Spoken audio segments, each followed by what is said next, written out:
जी के गुण हमें सुनने हैं ताकि हम उन गुणों में टिक सके। आगे हमें बतला रहे हैं, धर्म भगवान का चौथा गुण है। धर्म की व्याख्या करना बहुत कठिन है। हमें भगवान की व्याख्या करना बहुत कठिन है। इसे न्यायपरायणता या प्रकृति या फिर जीवन की पूर्णता का पथ या लक्ष्य भी कहा जा सकता है। धर्म अर्थात जो धारण करता है। धर्म अर्थात जो धारण करता है, जो जीवन को संभालता है। यानी धर्म जिसने अपनाया, धर्म ने उसे धारण किया है। धर्म हमें धारण करता है और हमारे जीवन को संभालता है, जो सारे अस्तित्व की संभाल करता है, जो जीवन के विकास को विभिन्न परिस्थितियों और विभिन्न तलों पर संभालता है, वो है धर्म। जैसे कोई भी बात बिगड़ जाए ना, अपन जानते हैं ना इस बात को। कोई भी बात बिगड़ जाए तो धर्म आकर के संभाले। वहाँ हम सत्य बोलते हैं तो क्या होता है, कुछ भी बिगड़ता नहीं, बिगड़ा सुधर जाता। फिर अब आ रहा है नेक्स्ट, प्रज्ञा। प्रज्ञा जब ज्ञान पूर्ण अनुभव में जब ज्ञान पूर्ण अनुभव में स्थापित हो जाता है तो उसे प्रज्ञा कहते हैं। प्रज्ञा प्र यानी परमात्मा, ज्ञा यानी ज्ञान, परमात्मा का ज्ञान। तो ये परमात्मा का ज्ञान जब अनुभव में स्थापित हो जाता है तो उसे प्रज्ञा कहते हैं। इस प्रकार का ज्ञान तुम्हारे मस्तिष्क से नहीं जन्मता, बल्कि इसका सीधा संबंध तुम्हारे अंतरतम से है। यह तुम्हारे कण कण में व्याप्त है। जो विवेक शक्ति तुमसे अलग न हो सके, जो विवेक शक्ति तुमसे अलग न हो सके, उसे प्रज्ञा कहते हैं। एक ज्ञान है जो आता है और जाता है, परंतु प्रज्ञा आपका हिस्सा बन जाती है। आप उसके बिना नहीं हो सकते। आपके श्वास की भांति आप में स्थापित हो जाती है प्रज्ञा। इतना ही है प्रज्ञा का।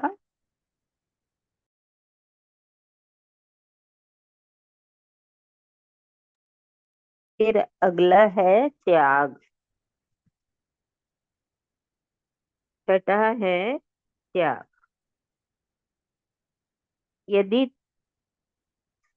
तुम ध्यान से देखो तो पाओगे कि कुछ चीजें तुम्हारे भीतर गहरे में उतर जाती है।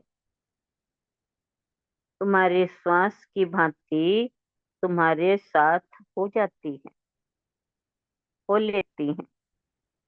जब कोई तुम्हारी प्रशंसा करे और फिर कभी तुम्हारे अपमान भी करे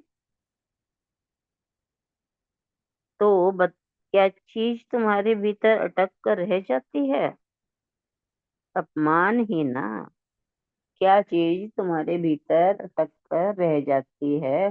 प्रशंसा नहीं अटकती है, ध्यान देंगे, लेकिन अपमान अटक कर रह जाता है। तुम उस अपमान को हर आती जाती श्वास में जीते हो, है कि नहीं? संत पूछ रहे हैं, है कि नहीं? तुम उस अपमान को हर आती जाती श्वास में जीते हो। ऐसा प्रायः होता है कि अधिकांश व्यक्ति सुखद घटनाओं की अपेक्षा दुखद घटनाओं को अपने भीतर संजो कर रखते हैं। ऐसा नहीं कि तुम प्रशंसा के क्षणों में या प्रेम और सद्भावना के क्षणों को नहीं जीते, वह भी होता है। वह भी होता है। या जब तुम्हारे कोई विचार या कोई आदर्श या कुछ कार्य करने की वृत्ति तुम्हारे भीतर हो बैठ जाती है, तब उसे पूरा करने के लिए दिन रात कार्यरत रहते हो, उसमें एकदम डूब जाते हो, उसी का विचार करते रहते हो। ऐसा भी होता है।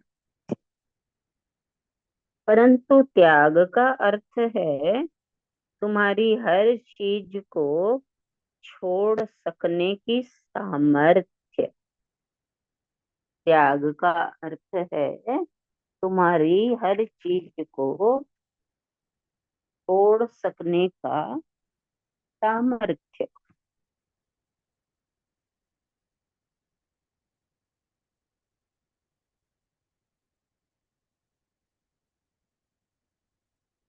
वह चाहे कुछ भी क्यों न हो, सब कुछ एक तरफ रख कर आत्मविश्वास यानी आंतरिक विश्राम में जाने की क्षमता। कई व्यक्ति अपनी किसी योजना में इसलिए सफल नहीं हो पाते क्योंकि वे उसमें इतने ग्रसित हो जाते हैं, इतने अटक कर रह जाते हैं कि चाहने पर भी अपने को अलग नहीं कर पाते। उनमें यह सब त्याग की कमी के कारण होता है।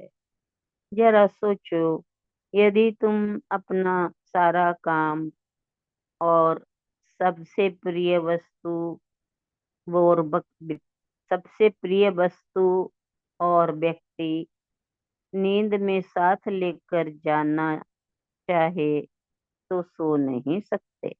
तुम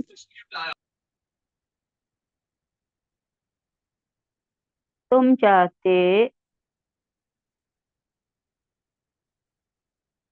तुम चाहो न चाहो, रोज नींद के समय तुम्हें सब कुछ त्यागना ही पड़ता है,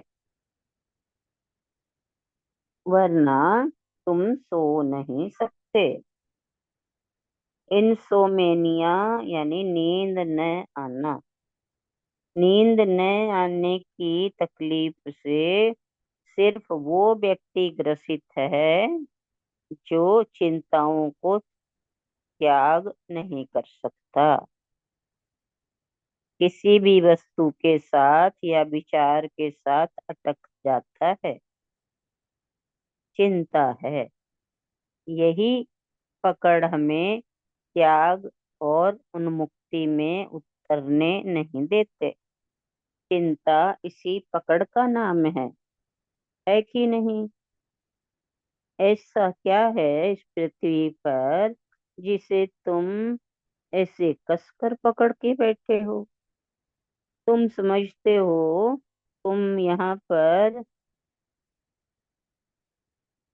तुम समझते हो तुम यहाँ पर इस परिस्थिति में सदा के लिए रहोगे?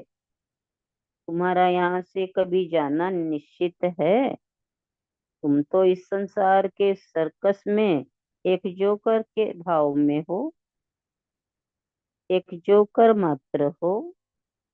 जैसे जोकर को एक खास तरह की पोशाक पहना कर भेजा जाता है, वैसे ही तुम इस शरीर की पोशाक पहनकर अभिनय करने के लिए आए हो। यदि तुम अधिक कुछ करने लगो तो फिर सर्कस का रिंग मास्टर तुम्हें बाहर निकाल देता है और तुम्हारा समय समाप्त। जरा इस तथ्य को देखो कि तुम किस चीज को पकड़ सकते हो। तुम अपने शरीर तक को पकड़ नहीं सकते और तुम संसार की चीजों को पकड़ना चाहते हो। ये मूर्खता नहीं है। हम समझते हैं कि अपने शरीर पर हमारा काबू है। मैं कहता हूँ कि शरीर पर तुम्हारा कोई भी बस नहीं है। तुम दूसरों के विचारों, भावनाओं, कृत्यों को, उनके जीवन को बदलने में लगे रहते हो। तुम दूसरों पर नियंत्रण कैसे कर सकते हो?